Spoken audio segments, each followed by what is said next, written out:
सोचिए जरा, हर क्लिक, हर लाइक, हर वो घंटा जो हम ऑनलाइन काम करते हुए बिताते हैं, उसके पीछे ना एक कहानी छिपी होती है। पर सवाल ये है, क्या हम उस कहानी की असली कीमत जानते हैं? ऑनलाइन आसान पैसा, ये शब्द हम कितनी बार सुनते हैं, है ना? एक ऐसा सपना दिखाया जाता है जहां पैसा कमाना बच्चों का खेल लगता है। पर सोचने वाली बात यह है कि क्या ये वाकई में एक सपना है या कहीं ये एक जाल तो नहीं?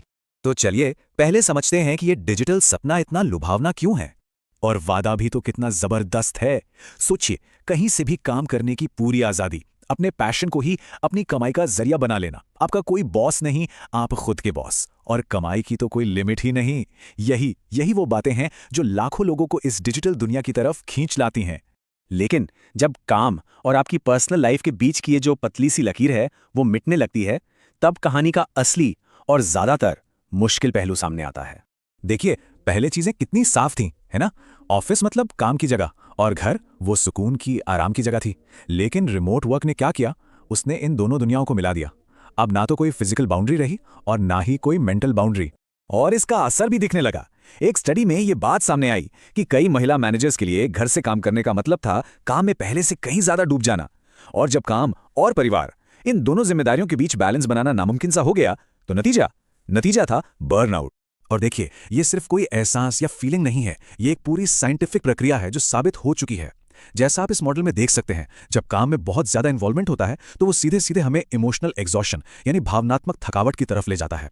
और फिर यही थकावट, यही हमारे काम और परिवार के नाजुक से बैलेंस को पूरी तरह से बिगाड़ देती है। पर यह कहानी सिर्फ कॉर्पोरेट जॉब्स या रिमोट प्रोफेशनल्स तक ही सीमित नहीं है। अब हम एक ऐसी दुनिया में हैं जहां बच्चों का बचपन भी एक तरह का डिजिटल लेबर, एक डिजिटल काम बन गया है। सोचकर देखिए, परिवार का लिविंग रूम अब एक ग्लोबल स्टूडियो में तब्दील हो चुका है। फर्क देखिए कितना बड़ा है।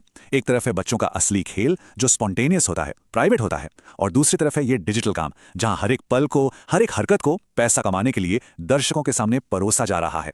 एक रिसर्च इस पर एक बहुत ही दिल दहला देने वाली बात कहती है कि जब बचपन के इन मासूम पलों को कंटेंट की तरह पैक करके बेचा जाता है, तो बच्चे बच्चे नहीं रह जाते। उनकी जिंदगी एक इंटेलेक्चुअल प्रॉपर्टी बन जाती है, महज पैसा कमाने का एक जरिया।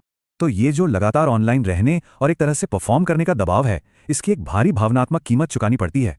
रिसर्च की भाषा में इसे कहते हैं इमोशनल एग्जॉशन, यानी भावनात्मक थकावट।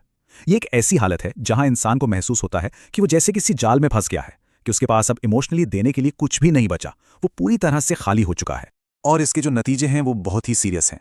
बड़ों की बात करें तो काम से छुट्टियां लेना, काम की क्वालिटी का गिर जाना, कॉन्फिडेंस का पूरी तरह से खत्म हो जाना। और बच्चों के लिए तो खतरा और भी बड़ा है। मनोवैज्ञानिक जोखिम तो है ही, साथ में साइबर बुलिंग और आइडेंटिटी थेफ्ट जैसे भयानक खतरे भी हैं। लेकिन बात सिर्फ इमोशनल नुकसान पर खत्म नहीं होती। कभी कभी ये मौका जो दिखता है, असल में एक बहुत बड़ा, बहुत ही खतरनाक जाल होता है। जहर। आसान पैसे का ये जो वादा है ना, ये सिर्फ इमोशनली नहीं तोड़ता, ये एक असली फाइनेंशियल ट्रैप, एक वित्तीय जाल हो सकता है। एक ऐसा जहर जो बहुत धीरे धीरे आपकी मेहनत की कमाई को खत्म कर देता है।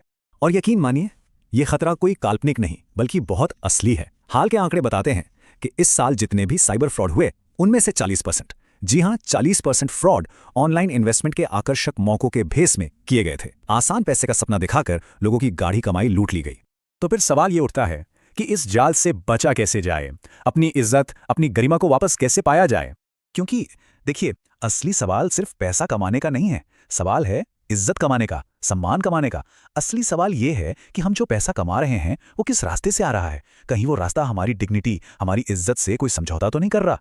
इसके लिए एक बड़े लेवल पर बदलाव की जरूरत है। हमें ऐसे मजबूत कानून चाहिए जो डिजिटल काम के इस नए रूप को समझें और वर्कर्स को सुरक्षा दें।